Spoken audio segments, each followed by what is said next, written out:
ناظرین گرامی، ہمیں ماں پر اس وقت غصہ آنے لگتا ہے جب وہ سردیوں میں زبردستی ہمارا سر دھوتی ہیں۔ لکس، کیپری، ریکسونا کس نے دیکھے تھے؟ کھجور مارکا صابن سے کپڑے بھی دھلتے تھے اور سر بھی۔ آنکھوں میں صابن کانٹے کی طرح چبھتا اور کان ماں کی ڈانٹ سے لال ہو جاتے۔ ہماری ذرا سی شرارت پر ماں آگ بگولا ہو جاتی اور کپڑے دھونے والا ڈنڈا اٹھا لیتی جسے ہم ڈمنی کہتے تھے، لیکن مارا کبھی نہیں۔ کبھی عین وقت پر دادی اماں نے بچا لیا، کبھی دادا ابو نے، اور کبھی ہم ہی بھاگ لیے۔ گاؤں کی رونقوں سے دور عین فصلوں کے بیچ ہمارا ڈیرا تھا۔ ڈیرے سے پگڈنڈی پکڑ کر گاؤں جانا ماں کا سب سے بڑا شاپنگ ٹور ہوا کرتا تھا، اور اس ٹور سے محروم رہ جانا ہماری سب سے بڑی بد نصیبی۔ اگر کبھی ماں اکیلے گاؤں چلی جاتی تو واپسی پر ہمیں مرونڈے سے بہلانے کی کوشش کرتی۔ ہم پہلے تو ننھے ہاتھوں سے ماں کو مارتے، ان کا دوپٹہ کھینچتے، پھر ان کی گود میں سر رکھ کر منہ پھاڑ پھاڑ کر روتے۔ کبھی ماں گاؤں ساتھ لے جاتی اور ہم اچھلتے کودتے خوشی خوشی ان کے پیچھے پیچھے بھاگتے۔ شام گئے جب گاؤں سے واپسی ہوتی تو ہم بہت روتے۔ ہمیں گاؤں اچھا لگتا تھا۔ ماں، ہم گاؤں میں کب رہیں گے؟ میرے سوال پر ماں وہی گھسا پٹا جواب دیتی، جب تو بڑا ہوگا، نوکری کرے گا، بہت سے پیسے آئیں گے، تیری شادی ہوگی، وغیرہ وغیرہ۔ یوں ہم ماں بیٹا باتیں کرتے کرتے تاریک ڈیرے پر آن پہنچتے۔ مجھے یاد ہے کہ گاؤں میں بابا مظفر کے ہاں شادی کا جشن تھا۔ وہاں جلنے بجھنے والی بتیاں بھی لگی تھیں اور پٹاخے بھی پھوٹ رہے تھے۔ میں نے ماں کی بہت منت کی کہ رات ادھر ہی رک جائیں، لیکن وہ نہیں مانی۔ جب میں ماں کے پیچھے روتا روتا گاؤں سے واپس آ رہا تھا تو نیت میں فطور آ گیا اور چپکے سے واپس گاؤں لوٹ گیا۔ شام کا وقت تھا۔ ماں کو بہت دیر بعد میری گمشدگی کا اندازہ ہوا۔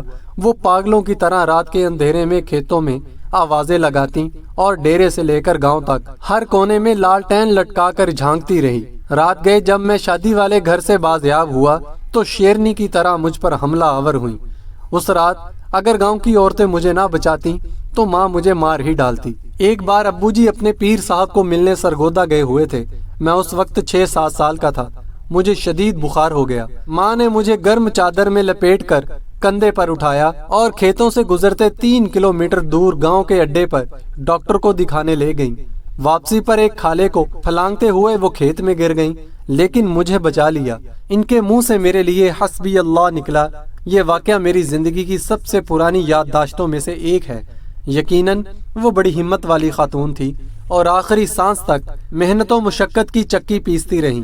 پھر جانے کب میں بڑا ہو گیا اور ماں سے بہت دور چلا گیا۔ سال بھر بعد جب گھر آتا تو ماں گلے لگا کر خوب روتی، لیکن میں سب کے سامنے ہنستا رہتا۔ پھر رات کو جب سب سو جاتے تو چپکے سے ماں کے ساتھ جا کر لیٹ جاتا اور اس کی چادر میں منہ چھپا کر خوب روتا۔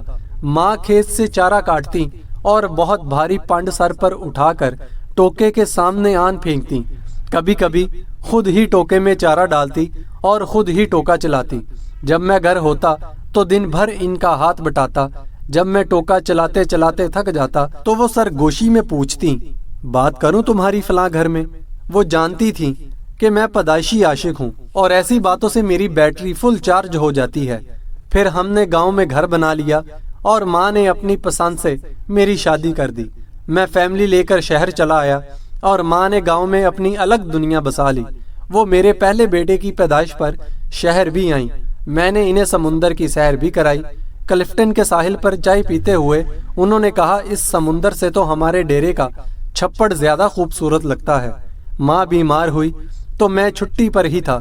انہیں کئی دن تک بس کو باندھ کھلا کر سمجھاتا رہا کہ معمولی پیٹ کا درد ہے، جلد افاقہ ہو جائے گا۔ پھر درد بڑھا تو شہر کے بڑے ہسپتال لے گیا، جہاں ڈاکٹر نے بتایا کہ جگر کا کینسر آخری سٹیج پر ہے۔ خون کی فوری ضرورت محسوس ہوئی تو میں نے خود بلڈ بینک بیڈ پر جا لیٹا۔ ماں کو پتا چلا تو اس نے دکھ سے دیکھ کر اتنا کہا، کیوں دیا خون؟ خرید لیتا کہیں سے، پاگل کہیں کا۔ میں بمشکل اتنا کہہ سکا، ماں خون کی چند بوندوں سے تو وہ قرض بھی ادا نہیں ہو سکتا جو آپ مجھے اٹھا کر گاؤں ڈاکٹر کے پاس لے کر گئی تھی اور واپسی پر کھالا پھلانگتے ہوئے گر گئی تھی۔ وہ کھلکھلا کر ہنسی تو میں نے کہا، ماں مجھے معاف کر دینا، میں تیری خدمت نہ کر سکا۔ میرا خیال ہے کہ میں نے شاید ہی اپنی ماں کی خدمت کی ہوگی، وقت ہی نہیں ملا۔ لیکن وہ بہت فراخ دل تھی۔ بستر مرگ پر جب بار بار میں اپنی کوتاہیوں کی ان سے معافی طلب کر رہا تھا تو کہنے لگی، میں راضی ہوں بیٹا، کاہے کو بار بار معافی مانگتا ہے۔ ماں نے میرے سامنے دم توڑا لیکن میں رویا نہیں۔ دوسرے دن سر بھاری ہونے لگا تو قبرستان چلا گیا اور قبر پر بیٹھ کر منہ پھاڑ کر رویا۔ ماں سے بچھڑے مدت ہو گئی، اب تو یقین بھی نہیں آتا کہ ماں کبھی اس دنیا میں تھی بھی کہ نہیں۔ آج بیت اللہ کا طواف کرتے ہوئے پٹھانوں اور سوڈانیوں کے ہاتھوں فٹ بال بنتا بنتا جانے کیسے دیوار کعبہ سے جا ٹکرایا۔ یوں لگتا جیسے مدتوں بار پھر ایک بار ماں کی گود میں پہنچ گیا ہوں۔ وہی سکون جو ماں کی گود میں آتا تھا، وہی اپنائیت، وہی محبت جس میں خوف کا عنصر بھی شامل تھا۔ اس بار منہ پھاڑ کر نہیں، دھاڑے مار مار کر رویا۔ 70 ماؤں سے زیادہ پیار کرنے والا رب کعبہ اور ہم صدا کے شرارتی بچے۔